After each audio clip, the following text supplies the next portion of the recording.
Getting control over your line work is so important if you want smooth, crisp lines in your illustrations. So in this video, I'm going to show you 3 different ways to improve your line work in Procreate. And to make this video actionable, I've included 2 of my favourite brushes from my Portrait Power Pack, the Charlie Inker and the Smooth Sketcher, so you can follow along. And you can download these brushes below this video. So tip number 1, use your wrist to control your line work. So the way you hold your pencil and the amount of pressure you apply is so key when using these brushes, because this will determine whether your lines come out smooth or wobbly. Let's dive into the first exercise where I'm going to show you a few different tricks on how to get smooth lines. So we're going to be using the Charlie Inker, and I'm going to create 2 dots on either side of my canvas. So I'm just going to do this a few times. And we're going to start to draw a line. So I'm going to show you now what not to do when you're drawing a straight line, and that's not to hover your hand across the canvas. So if I was to do that, it's going to be really hard for me to get a straight, consistent line to that dot, because my wrist has no support when I'm dragging that across. If I was to now lean my hand on the canvas to get that support and then glide my hand across the canvas, so kind of drag it across, I'm going to be able to create a little bit more of a smooth line. And if I was to do it a little bit too slow, so if I show you now, I am going to get a little bit of a wobble because I'm allowing too much time and not relying on that momentum. So if I zoom in, you can see that I'm spending a little bit too much time trying to get to that line, and I'm going to get a wobble. If I go too quick, it's going to be really hard for me to try and aim for that dot. So what I want to do, or what I want you to do, is really practice the speed at which you're drawing that straight line.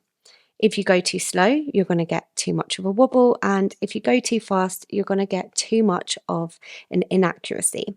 So you want to try and get that speed right. So we're going to practice a few times now, and we're going to just really try and glide our... And as you can see, I've got that speed right, so I've got the momentum going, but I'm not going too fast that I lose control. So it's really important that you're really trying to get control over your line work. So I just want you to practice this a few times before moving on to the second part of this. So once you've got used to drawing straight lines, we're going to just hide that layer, and we're going to start playing with the pressure sensitivity now.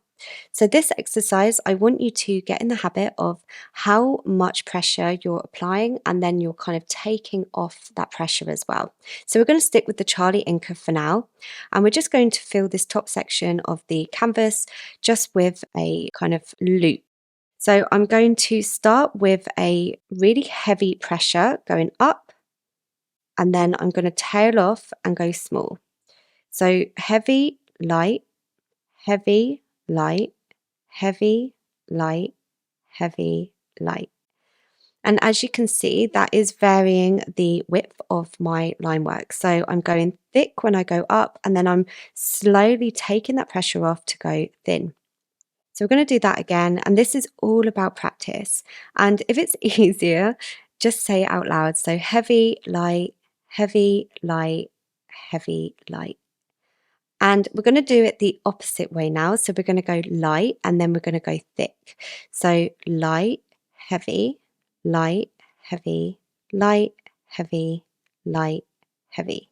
And the more you practice with this, the more control you're going to get with this pressure sensitivity as well. Tip number 2, it doesn't have to be perfect straight away. So when sketching out your illustrations, you don't have to focus too much on accuracy at the beginning. It's all about building up your muscle memory. So now that we're warmed up with the Charlie Inker, let's draw a circle with the Smooth Sketcher. I normally use both brushes in my sketching. So the Smooth Sketcher is for loosely sketching out my illustrations, and then we can go in with the Charlie Inker for refining our sketches afterwards. So I'm going to roughly sketch out a circle, and circles can be quite difficult. So I'm just going to break this down for you. But once you've mastered a circle, it makes everything easier. So it's all about just building up that muscle memory. So we're just going to really roughly sketch it out now. And I'm going to use the wrist as a guide. So as you can see, I can kind of move my wrist around and also my fingers. So I can use my wrist as a kind of pivot around as I'm sketching out with that brush. So as you can see, I'm not trying to be too accurate. I don't want to use just one swoop yet. I'm just roughly trying to memorize and drill into my head how a circle feels when I draw. So doing it slowly like this will just really help you. And like I said, it doesn't have to be perfect. And if you feel like the circle's a little bit squashed, you can always just kind of bring it out a little bit here. And I love how using a sketching brush just removes any added pressure at this point to get it perfect. So we can do this again. So as you can see, I'm using my wrist and I'm using these fingers as well. So I'm kind of trying to get that half circle down, and then I can kind of build on the other half like this. And again, just kind of really trying to get that accuracy right. As I go, I'm going to start to see a real improvement with my circles. So as I'm going, I'm going to try and be less sketchy and really try and follow that circle that I've been creating. So I'm going round like this, and then I'm going to match it on the other side. And then with my fingers, I'm going to kind of trace over that circle and just keep going round in this motion. So I find it a little bit easier if I pinch out and create the circles smaller. And as you can see, with one clean swoop, I was able to create a circle that's so much better than my first. And that's without sketching. This shows the power of repetition. And I'm going to do that again. So I'm just drawing that circle. And then when I'm confident, I'm going to kind of lean a little bit harder to get that circle. And again, you can really see that I'm just moving the fingers in a circle. And what I like to do as well is it's called ghosting. And it's where you don't actually put your pencil on your screen. You kind of hover over at first until you feel confident with committing to that circle. So we're going to do that a few times. And then when I'm ready, I can then commit and keep going over that circle until I'm happy with it. So I just want you to create a few circles here, firstly using the sketching method, and then as your confidence grows, you can then start to create that circle in one clean swoop. So for the second part of this now, we're going to draw a mushroom. So we're going to use the same technique, and we're just going to start creating more of a complex illustration. So again, what I want you to do is be really sketchy with your mushroom drawing, because this is where you can start to map out the shapes. So I'm just going to create the top of the head, and I'm going to be really sketchy here. So don't worry about perfect line work at this point. And then as you can see, I'm kind of bringing my pencil on and off the canvas, kind of trying to figure out where those shapes are going to go. Bring that round a little bit. And then I can bring the bottom half. Remember, I'm kind of using my fingers as a guide, and I'm resting my hand on the canvas as well, just to give my wrist a little bit more of that support.